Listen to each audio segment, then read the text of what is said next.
Well, hello, Venters. I hope you're having a wonderful day. Guys, Harry Enton from CNN, in my opinion, is probably one of the more entertaining folks that they have on that channel. And he likes to go over the numbers with people. Today, his topic that he went over was the gender divide with Gen Z and how it's wider than the Grand Canyon. And when he went over these numbers that I'm going to share with you, they actually kind of blew me away, because the difference between a Gen Z female, I believe their age group is 18 to 29, they believe so radically different than the males in that same age group. There's a gender divide no matter where you look, but among Generation Z, it's significantly wider. Look at this. Among female Gen Z, look, Democrats plus 19 points. But look at Republicans among men. They have an 18-point advantage. That is a, get this, 37-point gender gap. Case in point, having children. When they asked a variety of questions to the male Trump voters, they listed this as the number one need in their life, or the most important thing, and they also equated it as a sign of success. Okay, how many did though? 34%. So literally for every 1 out of 3 conservative young men, they actually see raising children as something that's super important to their success as a human being.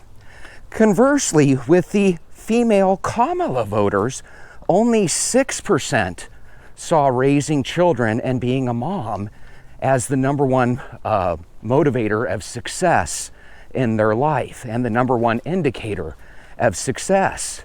On the list of important items, females actually listed having children last. It's not just on politics, it's about how they see life. So Generation Z, important in your own view of success. Having children. Look at this. Male Trump voters, 34% say that is important to your own view of success. Having children. That ranks number one on the list of attributes that a recent NBC News poll put out. Now compare that to female Harris voters saying having children is important in your own view of success. It's only 6%. That's 28 points less. And get this, on the list of attributes, it ranks last.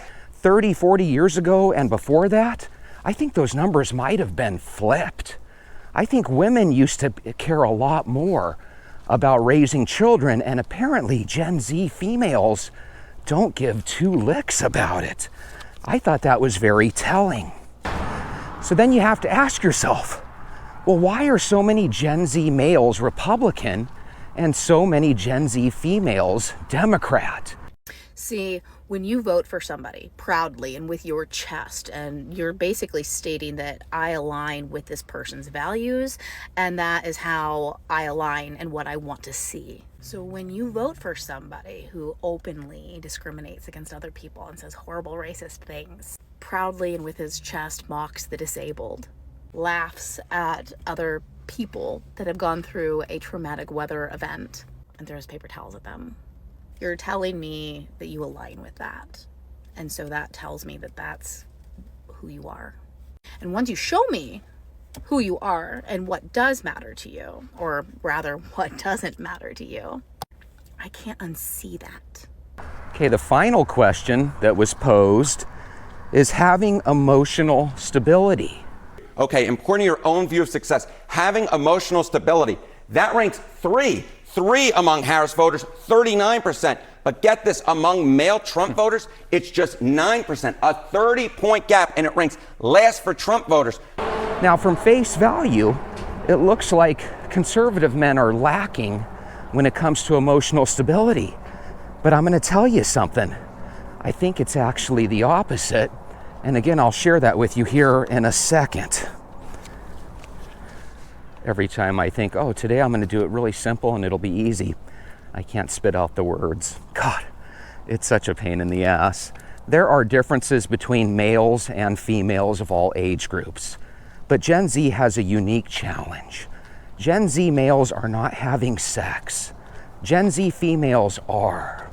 The reason Gen Z males don't give two shits about emotional stability is because a mark of a conservative male is somebody that's naturally emotionally stable. Think about it. They have different ideals than liberals. They want to get married. They want to be successful. They want to get a job that pays well so they can raise a family. Meanwhile, on the female side, they want equality. They don't want to date 2/3 of the men that are available to them to date. So what's going to happen is that's going to equate to a situation where males aren't dating, which they aren't, but females are actually hyperactive in dating. They're constantly dating a new guy. With every partner they get, their ability to pair bond is lessened. So the reason emotional stability is so important to young Gen Z females is because a majority of them have nose rings, purple hair, and very little emotional stability. You know what's so funny about the internet? And I feel like I think about this like every day. I see people on here just like me all day long, all day, every day. It gives me the confidence to be who I am all the time.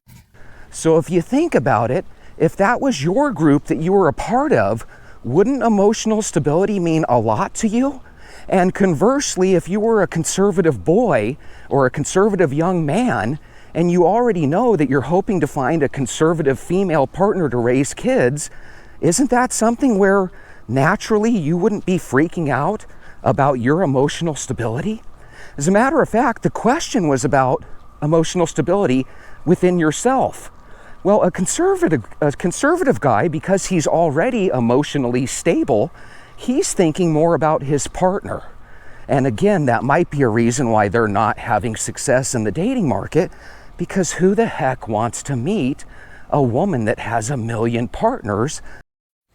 When you guys get really comfortable and he asks you about your body count, if your number is more than 4, just say it's 4. Even if your number is 15, 60, 21, 100, whatever number it is, if it's more than 4, just say, babe, I think, four guys, yeah. But you're going to be my 4th guy. So like the first one, the second one, the third one. And if you haven't had sex, then if you have had sex, then you're my 4th. Yeah. It's like, oh my God, young men don't care about emotional stability. Why would you if you're naturally emotionally stable? That's shit that people that are unemotionally stable care about. God, you got to teach the Democrats everything. Roger V. Kent 007 says having children without emotional stability, what could go wrong? Well, Roger, let me tell you what's going wrong now.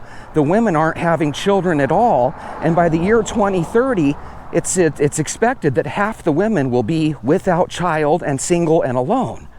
So again, if you want to know what it's really like to be emotionally unstable, go into your elderly years without any partners or children. Pretty soon the friends disappear, and then we'll talk about emotional stability.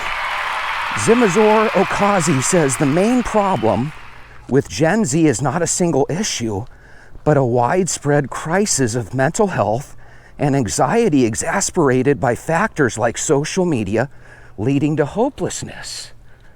Right? So right there tells you when you're dealing with these younger kids, they're not emotionally stable. They have everybody on the left constantly telling them how hopeless the world is. And then you have everybody on the right trying to get them to raise a family. And you have women on the left, especially at this young age, that have zero interest in starting a family. No wonder everybody's anxious and depressed. It's like 2 different worlds that are never going to collide. Sometimes you need 2 worlds to collide to form relationships. Young men and young women are not having relationships anymore. And I think it's because of the Democrat Party. Gentleman Jack says, given these statistics, it seems apparent that liberal Gen Z men will have an easier time getting laid than conservative ones. Gentleman Jack, let me tell you what's going to happen. The liberal's going to have a girlfriend, and he's eventually going to have a wife.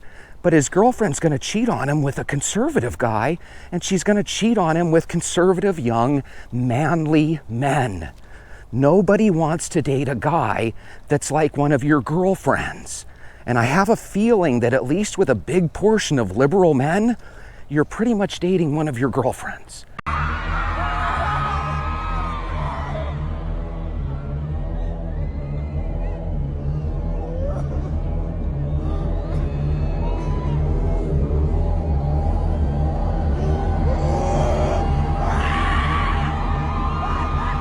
So you might be right, but I wouldn't be, it wouldn't blow me away if you were completely wrong. I think women are actually attracted to those guys that they say they hate.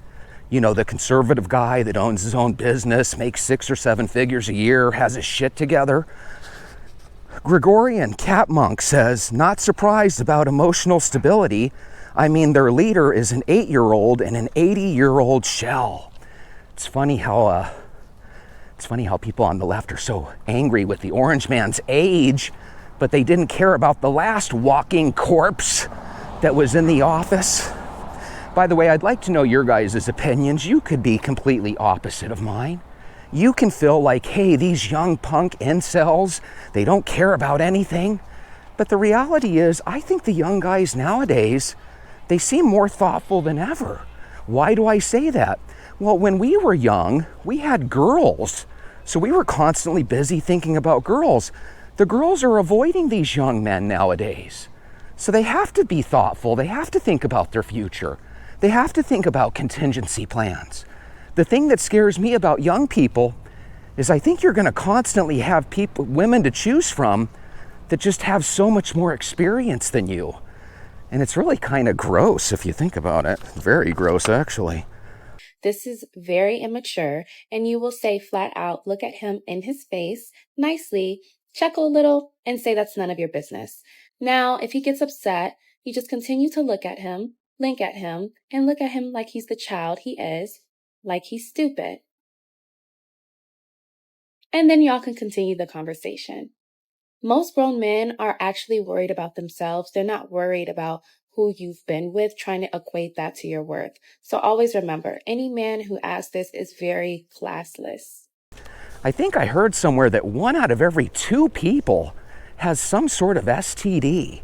So imagine getting a partner. You're this, let's say a 22-year-old virgin guy, like Ben Shapiro, right? And then all of a sudden you're dating a girl, and maybe she looks wholesome, but is she really wholesome if she already has 10 or 15 partners?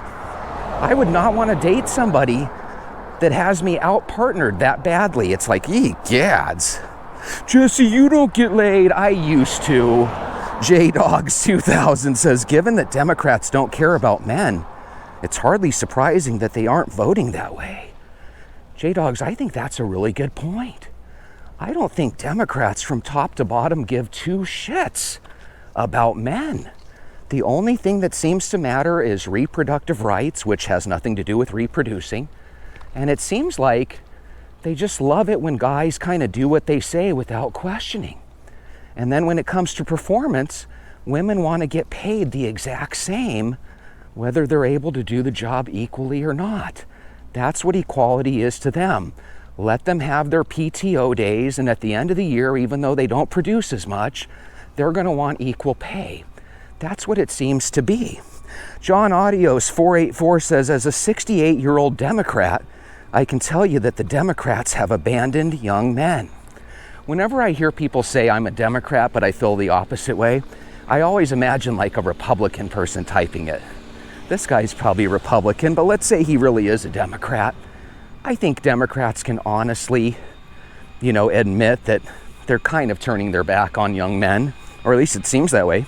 Healthy MBS1 says, Gen Z men believe having children is the most important thing for success, but being emotionally stable is last. So they want to be a bunch of shitty fathers raising their sociopathic brood. Sounds great. Again, I'll go back to what's really the reality. A lot of men are virgins nowadays. What's the difference between a seasoned vet that has 50 partners and a virgin? Is usually the virgin has a lot better soul, a lot better heart, a decent nature. They're not as evil as you make them out to be. And I'm telling you, I think I heard the other day that 33% of men by the age of 30 have not had sexual relations. You've got a bunch of virgins out there. Quit making them sound like they're shitty dads when they can't even get laid. There's something really cruel about this. This guy that probably wrote this, probably my age, probably grew up in a society where he didn't have to compete with 100 different people online for a date with his wife, right? And so he looks at it skewed. Because I think a lot of us that are in our 40s and 50s, we get divorced and then we go back on the market and we see what online dating's all about. And then we realize, holy shit, maybe I should have stayed married, right? Well, these young guys don't have that opportunity. They were forced into that world. Unified Vision 999 says the incel vote is clearly liking Republican laws limiting and hurting women. So right there just kind of shows you, whenever people make fun of incels, I believe that means forced into celibacy, right? And so what you end up getting is these guys are angry at virgins. If you're angry at virgins, what the hell are you angry at virgins for? They haven't done anything to any women, literally. And by the way, all women can say till they're blue in the face, yeah, the incel. But if your son was up and coming as a young man and wanted to date somebody, you would want to know that he's dating somebody that's equally yoked with him. You would not want your son dating some woman that's had 50 partners, and you know that's true. So tell me by hitting the thumbs up button whether you like me or not. Chris Kelly says lots of 18 to 29-year-old guys drinking the Kool-Aid. So in other words, when a woman comes up to a man and a man says, hey, I hate to ask, but I need to know, how many partners have you had? He's drinking the Kool-Aid. Oh my God, you're not going to get anything, incel. That's what it's like nowadays. If you're a guy, even if you have to flat out ask somebody, do it. It's worth it for your safety. If they have 1 million partners, run. Because even if they gave you a chance, they probably are going to give you an STD, and they're probably going to ditch you for another guy anyway. Because that's the way the world is nowadays. With that being said, if you're a good girl and if you're a good guy, this obviously doesn't apply to you. So don't get angry like it does. Instead, make sure you hit submit to men, women. Make sure you hit the subscribe button. Make sure you hit the like button. And I'll see you tomorrow. We'll go for another walk. Bye.